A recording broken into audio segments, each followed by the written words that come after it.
Yo, what's good, everyone? This your boy C Hendo back once again. Be sure to hit that like and subscribe button. Now, before we get to this full review of Back 4 Blood, I got to give a major shout out to Alyssa and the Turtle Rock Studios team for sending your boy a copy early of Back 4 Blood on the PS5. I do appreciate y'all, and look forward to actually working with you guys more and doing more reviews for games upcoming for the studio. But let's get to this review.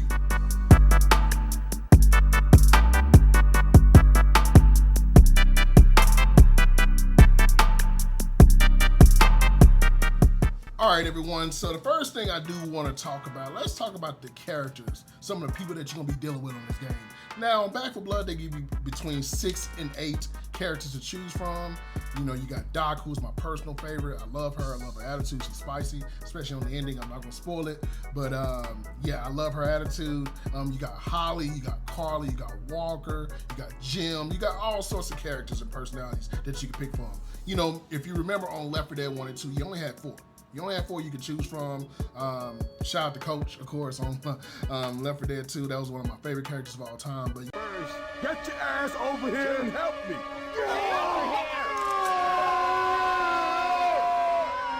You only have 4. But on this game, you have at least, like I said, 6 to 8 characters you can choose from. I love that you get different things you can do with them as far as like elevating them, enhance their look, their clothing, their gear. They all come with different sort of like, you could say like, I guess you say customizable cards, or how can I say it, like some sort of like cool perk with them. So like for instance, like with the Doc, she can reveal or revive fast, she can heal you fast. Maybe Jim has some sort of like crazy way. He comes with that 357 Magnum, he can shoot at you. It's pretty cool. I like those features. So definitely a major plus from the Turtle Rock Studios on that to give us more characters to play with. The second thing I want to talk about is the graphics. So playing this game, I play on a 4K 60 hertz monitor, a Samsung monitor. I do need to get a better monitor, man. We're gonna work on that soon, but I got a 4K 60 hertz. It has HDR. I did play it on the PS5 and the Series X. Both of them look very, very good. So graphically, they're pretty much even. I did notice some frame rate drops on the PS5 a little bit more than the Series X. Not a big deal, not too noticeable, but on some of the more hectic scenes, it got a little crazy. Getting chased around by a big ogre the whole time, or a breaker, would definitely do that anyway. So, like I said, graphics, it looks phenomenal.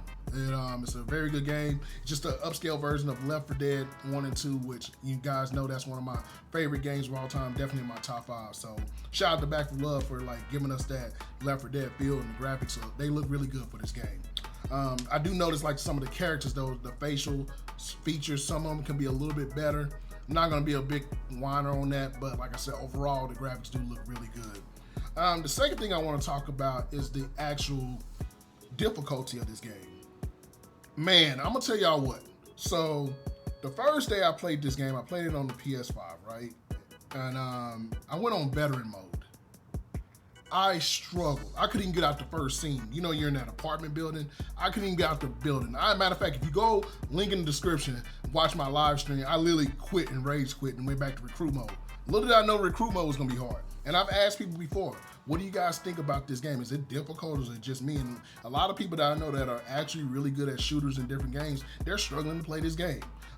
That leads to my second thing, which I think that is most important. This game requires you to not just play with bots or play with randoms. You need to have a rapport with your friends or people that you're playing with, so you guys can work together as one, which I love the fact that that's the case. Like I said, it's only 4 of you. You only get maybe 1 or 2 continues, and that's pretty much over. Your whole thing is pretty much screwed up. For some odd reason, though, I will say this. I did beat it on the PS5, right? I beat it on the PS5, but I struggled on the Series X. I don't know if the Series X is just more difficult. I don't know what it is, but on the PS5, I did beat this game. I'm gonna beat it on Series X, so all my homies, ladies and gentlemen out there, I love you guys, appreciate you guys for always doing that. I need you to add me on Xbox so we can knock this out on Xbox. I need y'all, man. I need some cleaners, as they call us on the game, to come clean up the city. So yeah, I would say difficulty is definitely there, which is a major plus, because this could have been an easy niche, just going around shooting everybody. Maybe through time, it will become that because you get used to playing it. But for me, the difficulty is there, which leads to my next thing, the difficulty of the zombies. Man, so for starters, I cannot stand the tall boy. Y'all know that one-armed, like zombie looking thing, man. I can't stand that thing. I swear to y'all. Like it it can be times where I'm playing and all of a sudden it's like 4 or 5 of them that pop up at once, which is cool, but it gets chaos. Like, if you ain't got the right gun, you're pretty much done for.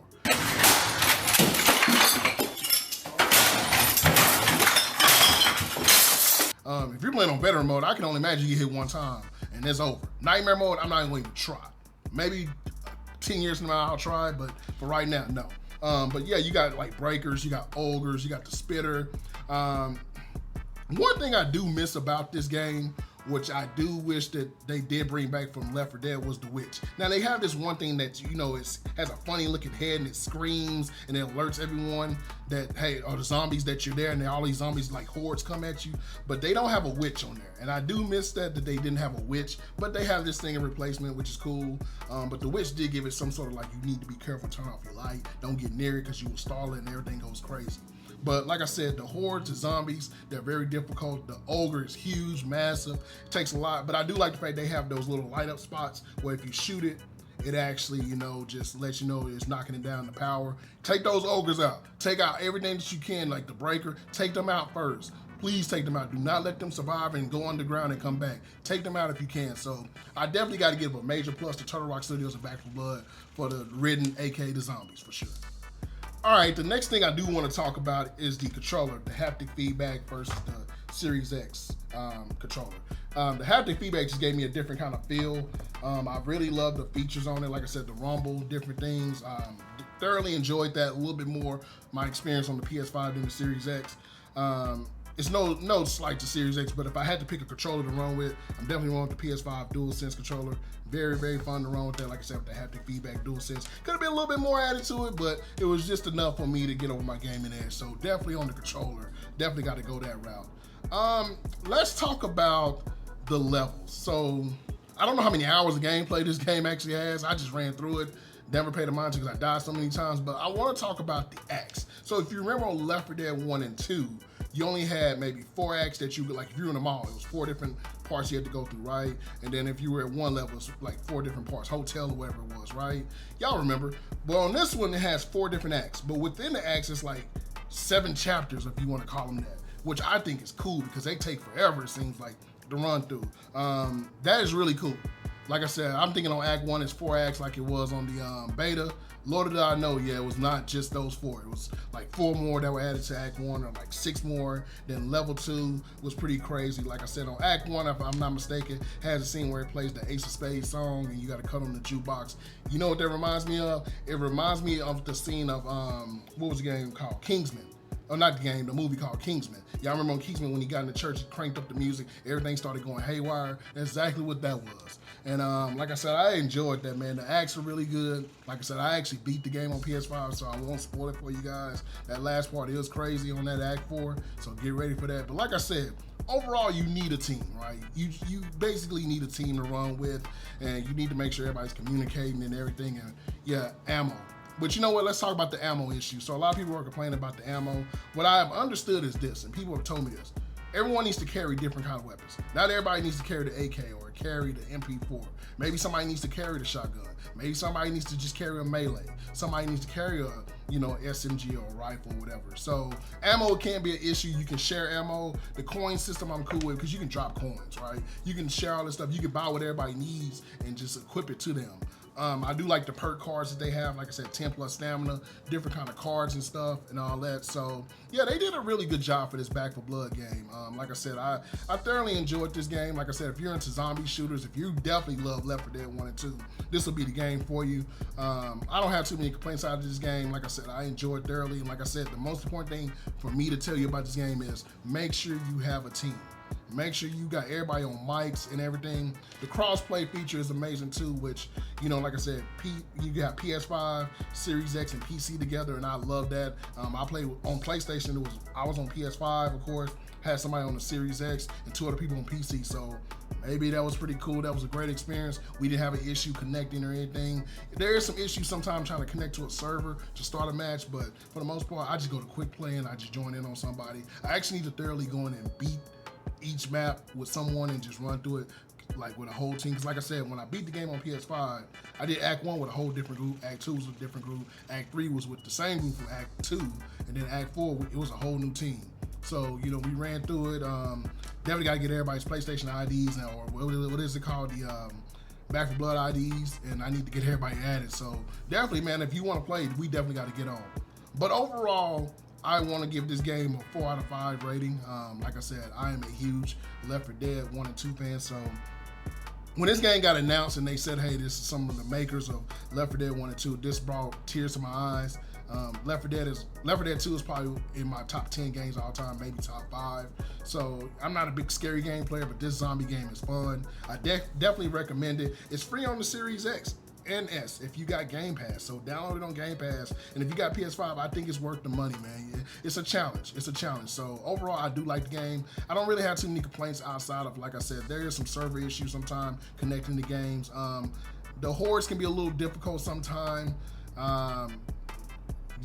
Some of the main written characters, like I said, the tall boy, there could be like 10 of them at a time. It's cool and all, but boy, it can be very nerve-wracking when you just kill one and there's 6 more popping up out of nowhere, right? I would like to see more assortment of them. Maybe that's something they could do in a patch or something like that in different variety areas. But overall, I would like to see what DLC it's going to come with. Maybe it's a different map they're going to add to it, more characters or something like that, because I'm excited to see what's added to it. But overall, a fun game and a playable game that you can play throughout the years. So like I said, I'm going to give it a 4 out of 5 rating. And I appreciate you guys tuning in to this full review of this game that I did beat on PS5, and I'm struggling to beat on Series X. But once again, this is your boy C Hendo. Be sure to add me on Xbox and PlayStation 5. The gamer tag is C Hendo, and that's SEEHENDO. I need you to leave a comment on this video. Let me know what you think about this game. Have you played it yet? Do you plan on getting it? Let me know. Matter of fact, I'll put a link in the description where you can purchase this game at and everything. And I appreciate you guys. And once again, this is your boy C Hendo, and I'm out.